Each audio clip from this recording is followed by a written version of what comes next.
ISC Examination 2024 English Paper 1 Language Solution Question 1 Part 1 Wedding of a close relative.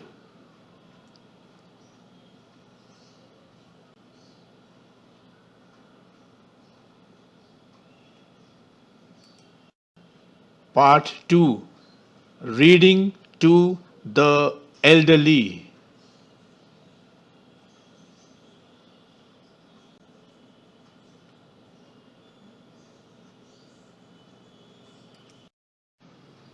Part 3 Cooking should be made a compulsory subject.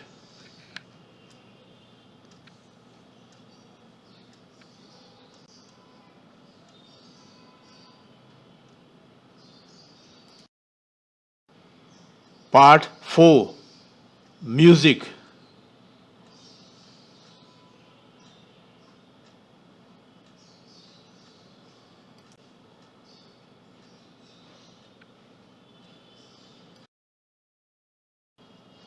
Part 5 Judging a person by the way they treat their subordinates.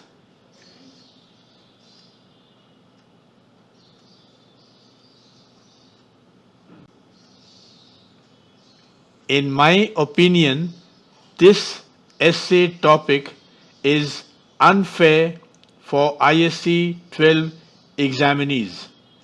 It wasted one of the given 6 choices for them. Part 6 Original Short Story.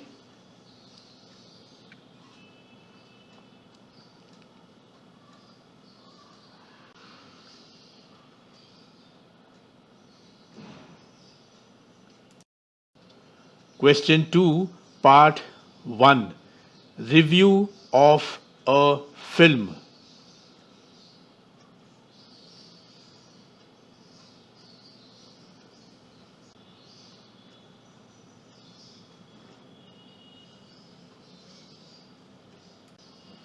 Part 2 Proposal for starting a laughter club.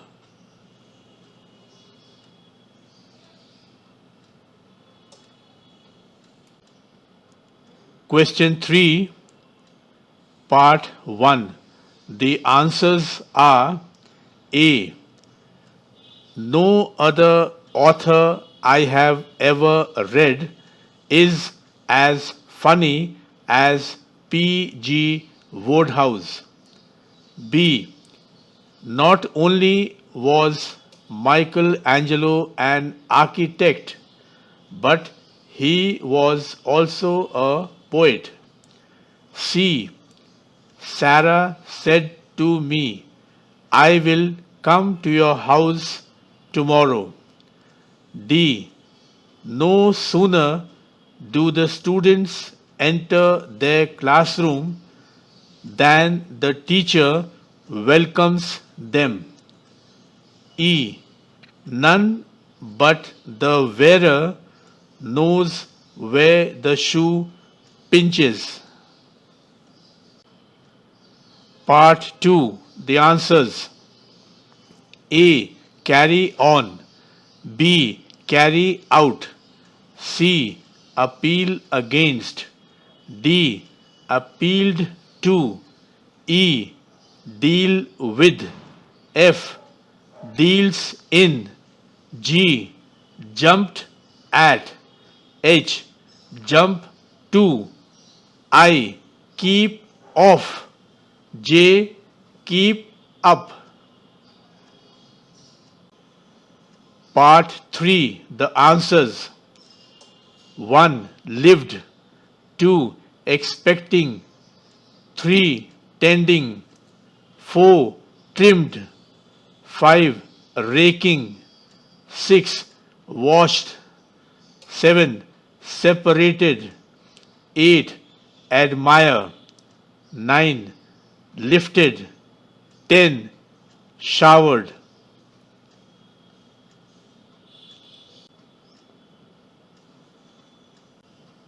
Question 4.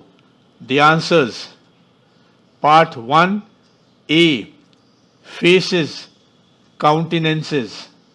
Walks purposefully, strides.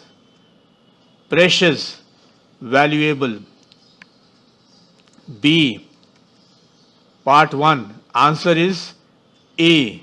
We sat in a row at the back of the room. 2. Answer is C.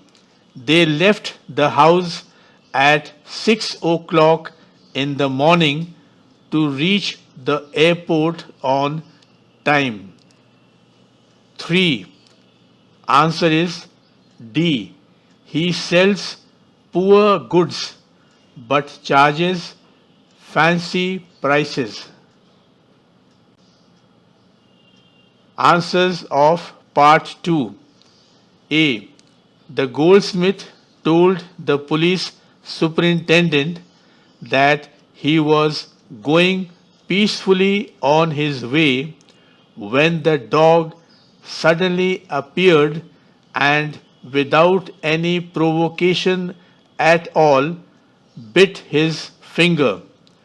Being a daily worker, he would be unable to do his job for a week until his finger was nursed.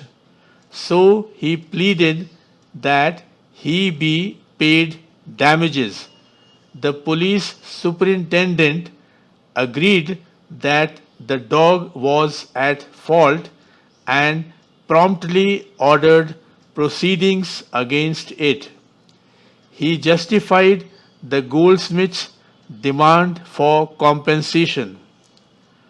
But when he heard that the dog belonged to the general, he quickly changed his mind and shifted the entire blame for the incident on the goldsmith.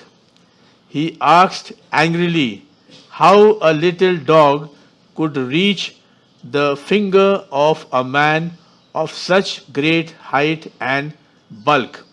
He accused the goldsmith of himself causing injury to his finger intentionally and falsely implicating the dog in order to claim compensation.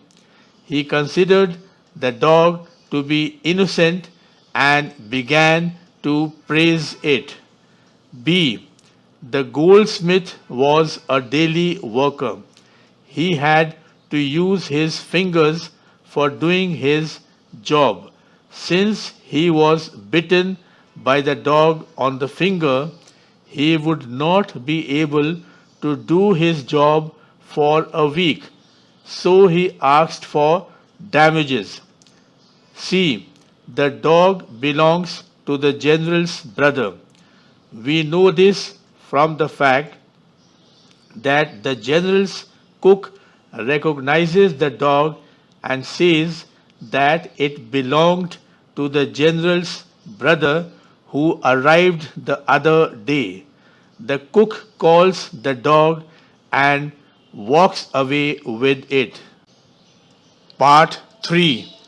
On hearing that the dog belonged to General Zigalov, the police superintendent suddenly became angry and asked the goldsmith how a little dog could reach the finger of a big and bulky person like him.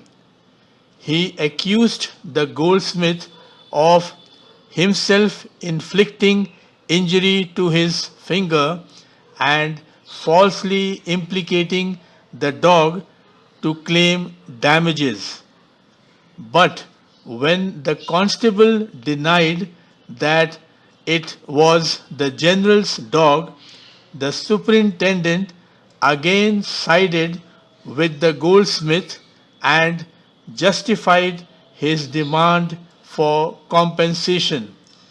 Eventually, the cook took away the dog, claiming that it belonged to the general's brother. The superintendent now happily praised the dog.